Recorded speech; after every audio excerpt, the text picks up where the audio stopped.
بہت ساری چیزیں اس کو پسند نہیں تھیں لیکن ان کے لیے بھی وہ حامی بڑھ رہا تھا just to be a people pleasing person. تو دوسری چیز اس کو یہ سجیسٹ کی کہ آپ نے کیا کرنا ہے کہ کچھ ایسے حالات میں جہاں پر آپ بالکل فری ہو, بالکل ویلے ہو, لیکن پھر بھی اپنے نو کہنا ہے because you don't like that. Yes, practice کے لیے آپ نے اس کو کہنا ہے I am not available right now, sorry, میں ہفتے کے دن, سیچرڈے کے دن میں فلانے ٹائم سے فلانے ٹائم تک اویلیبل ہوں, اس کے علاوہ I have a very busy schedule. تو this will also give you sort of a push, upward push to your self esteem, کیونکہ وہ سیلف اسٹیم اتنی بکھری ہوئی تھی کہ اس کو سنبھالنا اس کے لیے بہت ضروری تھا.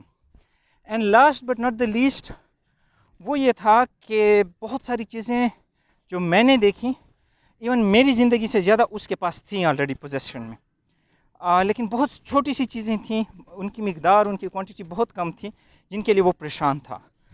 سو میں نے اس کو یہ کہا, میں نے کہا آپ یہ دیکھ لیں کہ آپ کے پاس کتنی چیزیں آلریڈی اویلیبل ہیں. تو جب پہلے تو اس کو 2-3 ہی بائی فنگر ٹپس یاد آ رہی تھیں کہ یہ میرے پاس ہے, یہ میرے پاس ہے, یہ میرے پاس ہے. پھر جب میں نے اس کو ایک لسٹ گنوائی تو تب اس نے کہا کہ ہاں, اللہ تعالیٰ نے مجھے بہت کچھ دیا ہوا ہے. تو میں نے اس کو ایک اسائنمنٹ دی ہوئی ہے which I'm expecting that he will submit by tomorrow. وہ یہ ہے کہ آپ نے کم سے کم 50 چیزیں اس طرح مینشن کرنی ہے جس کے لیے آپ گریٹفل ہو, جس کے لیے آپ بہت زیادہ خوش ہو.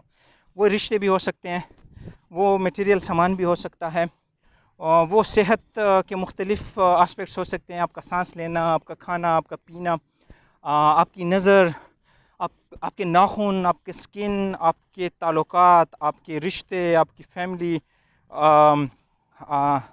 اور جو رزق آپ کو مل رہا ہے, اور جو آپ کے پاس پوزیشنز ہیں, and the list goes on and on.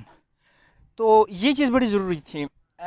So finally میں اس کنکلوژن پہ آیا کہ مسئلے جو ہیں, مسائل یہ ہر کسی کی زندگی میں ہوتے ہیں, لیکن سم ہاؤ کچھ مسئلے مسائل ہمارے اپنے جنریٹڈ ہوتے ہیں, ہم نے خود ان کو بنائے ہوتے ہیں, اور ان کی وجوہات یہ ہوتی ہیں جس طرح میں نے اس بھائی سے شیئر کیا. He was not comfortable coming on screen, لیکن میں چاہ رہا تھا کہ وہ اپنی اسٹوری خود ہی اسکرین پہ شیئر کریں. بہرحال لیکن اس سے جو جسٹ تھا اس پوری سیشن کا, وہ میں آپ لوگوں سے شیئر کرنا لگا تھا کہ اس میں نمبر 1 یہ تھا کہ وہ جن لوگوں کو اپنی زندگی میں سمجھتا تھا کہ بہت اہم ہیں, وہ اتنے اہم نہیں تھے, بلکہ وہ ان اے کانٹریری اس کے باقاعدہ اس کی تھاٹس کو پولوٹ کرنے کا ذریعہ بن رہے تھے.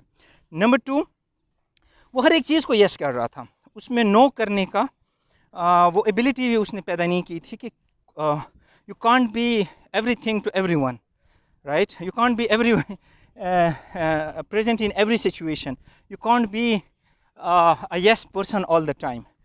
So art of saying no where you feel like you are unable to manage, I think is incredibly profound. And lastly, you need to list down things that you are grateful, جس کے لیے تم آپ بہت زیادہ خوش ہیں, جس کے لیے آپ بہت زیادہ اللہ تعالیٰ کا شکر ادا کر سکتے ہیں. اگر آپ کاؤنٹ نہیں بھی کر سکتے, just look around yourself, in your surrounding, اپنے روم میں دیکھیں, اپنے آس پاس میں دیکھیں, رشتوں کو دیکھیں, ماں باپ کو دیکھیں, بہن بھائیوں کو دیکھیں, رشتہ داروں کو دیکھیں, دوستوں کو دیکھیں. تو یہ چیز بہت ضروری ہے. تو ایک میں چاہوں گا کہ جتنے بھی دیکھ رہے ہیں کامنٹس میں مجھے ایٹ لیسٹ 10 چیزیں ایسی بتائیں جس کے لیے آپ اللہ تعالیٰ کے بہت شکر گزار ہیں. اس میں تھوڑی ویرائٹی ڈالیں, جو میں نے مینشن کی ہیں اس کے علاوہ ہونی چاہیے. So thank you very much. Salmana here signing off. And please take care of your thoughts, take care of your surrounding, and take care of your timetable. Thank you very much.